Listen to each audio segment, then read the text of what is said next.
Bonjour et bienvenue à toi dans cette nouvelle vidéo. C'est un plaisir de te retrouver aujourd'hui. Et aujourd'hui, on va voir les 10 règles d'or d'Arnold Schwarzenegger en français. Donc dans cette vidéo, tu vas découvrir 3 choses. Brièvement, qui je suis, qui est Arnold Schwarzenegger et enfin ces 10 règles d'or. Assure-toi bien de rester jusqu'à la fin de cette vidéo puisque j'aurai un petit cadeau à t'offrir dès la fin de cette vidéo. Alors qui je suis? Je m'appelle Ogier Dolé, j'investis mon temps à produire des écrits, des audios et des vidéos pour impacter des millions de personnes, à trouver la confiance en eux dans leurs projets personnels et professionnels. Je t'invite dès maintenant à t'abonner à la chaîne YouTube pour ne pas rater les prochaines vidéos et redécouvrir les vidéos les plus populaires. Alors, qui est Arnold Schwarzenegger? Si tu as cliqué sur cette vidéo, c'est que soit tu es intéressé par le sujet parce que tu connais Arnold Schwarzenegger, soit parce que tu veux t'y intéresser davantage. Arnold Schwarzenegger a commencé à faire de la musculation à l'âge de 15 ans. Il l'a largement considéré comme l'un des plus grands bodybuilders de tous les temps. Il est resté une présence du premier plan dans le bodybuilding et a écrit de nombreux livres et articles sur le sport, notamment sur des méthodes d'entraînement. En 1984, il apparaît dans le thriller de science-fiction The Terminator qui remporte un énorme succès critique et commercial. Et d'ailleurs, ce qui est intéressant, et je fais un petit arrêt sur cette présence, en parlant de Terminator, c'est que quand il a commencé à vouloir devenir acteur parce qu'il avait performé en bodybuilding aux États-Unis alors qu'il venait de l'Autriche, il est arrivé en Amérique et les gens lui ont dit avec ton accent, c'est impossible qu'un jour tu puisses devenir acteur et en plus avec ton physique hors norme, c'est impossible de trouver un rôle qui puisse te convenir et te permettre de pouvoir t'exprimer. Et c'est assez marrant parce que lorsqu'il a commencé à tourner Terminator et que le film est devenu quelque chose d'absolument grandiose, tout le monde a dit que Terminator n'aurait pas pu exister si Arnold Schwarzenegger avait cet accent allemand lorsqu'il parlait anglais parce que ça sonne comme une machine. Donc finalement, des fois, tout ce que les gens peuvent te dire qui est quelque chose de négatif ou qui peut être une faiblesse pour toi, eh bien peut devenir en fait une force dans un autre contexte, dans un autre environnement. Et c'est ce qu'Arnold Schwarzenegger nous présente à travers Terminator. Il est apparu dans un certain nombre de films à succès au cinéma, tels que Commando, The Running Man et The Predator. Son film révolutionnaire fut à l'époque le sorcellerie de Conan le barbare, que certainement tu connais ou tu as découvert. Il fut surnommé le chêne autrichien à l'époque de sa musculation, Arnie pendant sa carrière d'acteur et le Gouvernator pendant sa carrière politique, puisque c'était un mix entre gouverneur et Terminator lorsqu'il est devenu gouverneur de l'État le plus grand des États-Unis, le plus riche des États-Unis, qui est la Californie. En 2011, il a terminé son deuxième mandat en tant que gouverneur de Californie et est revenu à la scène. Il est devenu citoyen américain naturalisé le 17 septembre 1983 et en 2011, Arnold Schwarzenegger a fondé le R20 Region of Climate Action, c'est-à-dire un combat contre le réchauffement climatique afin de développer une économie durable et sobre en carbone. Arnold Schwarzenegger, tu l'as compris, a eu plusieurs vies au cours de sa propre vie et j'avais vraiment envie de te partager les 10 règles d'or que j'ai observées à travers différentes vidéos. Je te mettrai d'ailleurs dans la description de cette vidéo les différents liens qui m'ont permis de construire cette vidéo. Et on va passer maintenant aux 10 règles d'or sans plus attendre. Mais juste avant cela, je t'invite à apprécier la vidéo ou à la partager dès maintenant. Ceci afin de permettre à d'autres personnes de découvrir à leur tour cette vidéo. La première règle d'or de Arnold Schwarzenegger, c'est de développer sa faim. Pourquoi as-tu faim dans cette vie? Qu'est-ce qui te donne de l'appétit quand tu penses à une certaine chose, à une activité ou quelque chose que tu as envie de faire réaliser dans ce monde? Qu'est-ce qui te donne faim? Et quand tu développes cette faim, Arnold Schwarzenegger explique que tu deviens quelqu'un qui va pouvoir travailler sans compter les heures, sans compter les minutes, sans compter les jours, sans compter les semaines, les mois, les années, parce que tu vas avoir une faim de toujours progresser, avancer et percuter pour apporter la valeur que tu as l'impression qui est nécessaire pour ce monde. Deuxième règle d'or, c'est traverser la douleur.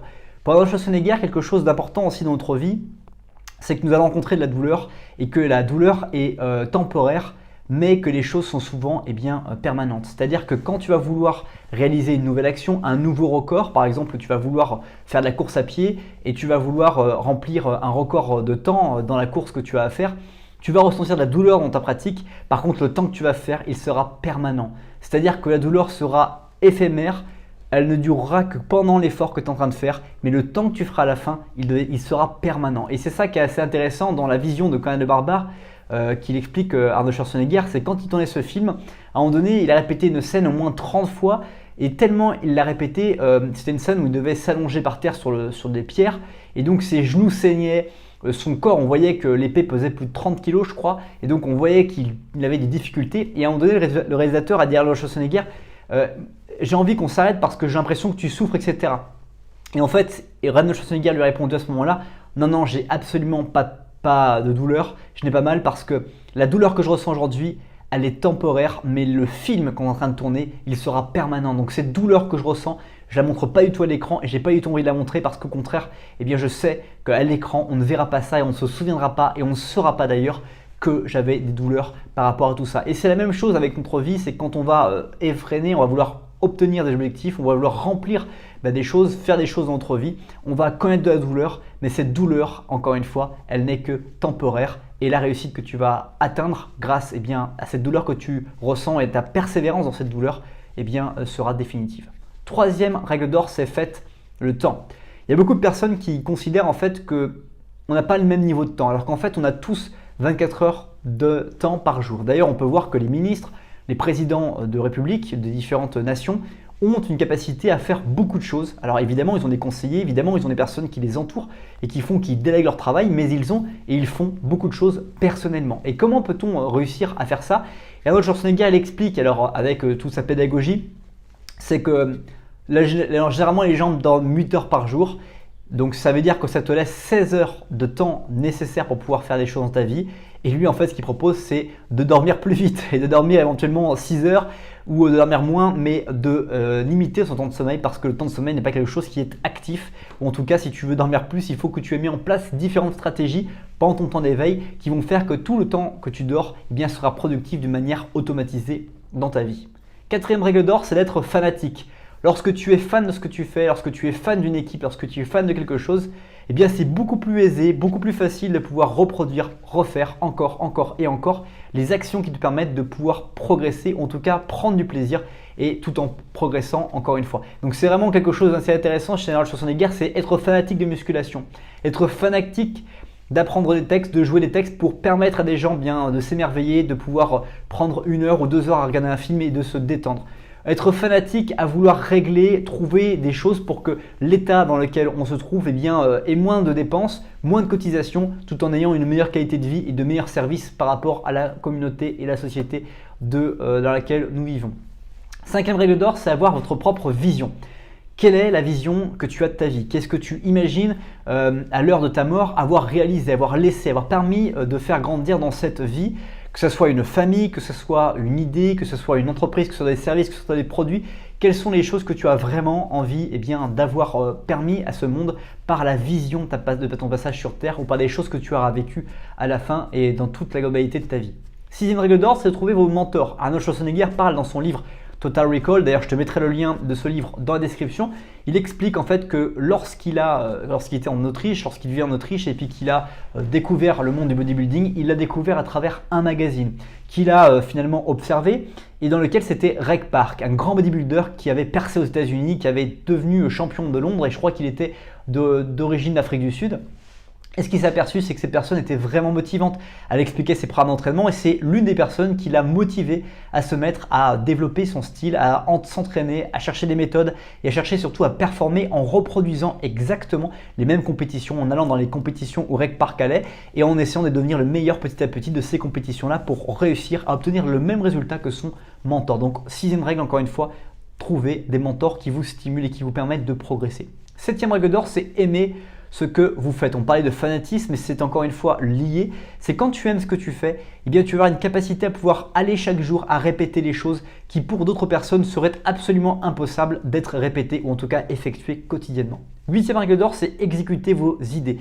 Il y a une différence entre les personnes qui ont un plan machiavélique ou un plan de réussite pour leur vie et ceux qui finalement vont vraiment agir pour permettre à ce plan d'avancer. Par exemple, il y a plein de personnes qui veulent créer des chaînes YouTube, mais qui ne font pas la première vidéo qui va permettre à leur chaîne YouTube de commencer. Il y a plein de personnes qui veulent avoir une chaîne YouTube avec 10 000 abonnés, mais qui n'ont pas commencé à produire des vidéos pour pouvoir être connu par plus de personnes et pour pouvoir atteindre un nombre d'abonnés, de commencer de 0, de 1, de 10, de 100, de 1000 à 10 000 abonnés, voire 100 000 abonnés pour la suite de leur chaîne YouTube. Donc tout ça en fait montre qu'il y a un grand fossé entre la volonté de faire quelque chose et la réussite de quelque chose par rapport au fait d'exécuter et de faire des idées. 9e règle d'or, c'est de redonner. Quelles sont les choses que tu peux redonner aux personnes qui vont finalement te donner? Parce que quand tu vas commencer à t'exprimer, eh bien, il y a des gens qui vont être des clients qui vont te donner de l'argent contre finalement les services ou les produits que tu vas proposer aux autres personnes. Et ce qui est hyper intéressant, c'est de trouver comment redonner cet argent à d'autres personnes. Par exemple, j'aime à penser que quand j'ai acheté le livre L'art de maîtriser l'argent de Tony Robbins, tout l'argent de l'achat de ce livre est entièrement redonné à des œuvres pour nourrir des personnes qui sont affamées dans le monde. Et ça, c'est quand même extraordinaire que savoir que 20 $ ont permis et me permettent d'avoir nourri 50 personnes. C'est absolument génial de se dire qu'on a pu contribuer par l'achat de son livre eh bien, à apporter quelque chose qui n'avait pas pu être apporté avant l'achat de ce livre. Enfin, 10e et dernière règle d'or, c'est d'apprendre à raconter de belles histoires, éventuellement sa propre vie, savoir raconter les choses que l'on a vécues, les problèmes qu'on a rencontrés et comment on s'en est sorti dans les situations dans lesquelles nous en étions. C'est quelque chose de toujours très agréable pour aussi permettre aux autres d'avoir envie d'être inspirés et d'avancer dans leur propre vie comme ils l'ont envie évidemment.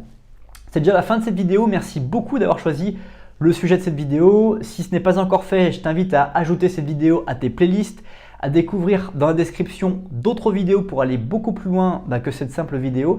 Et puis, comme je te l'ai promis en début de cette vidéo, je t'invite à télécharger dès maintenant dans la description les 7 secrets pour progresser dans ta vie. Tu trouveras un lien et je t'enverrai cette vidéo privée dans un instant. Passe une très bonne suite de journée et je te dis à bientôt pour une prochaine vidéo.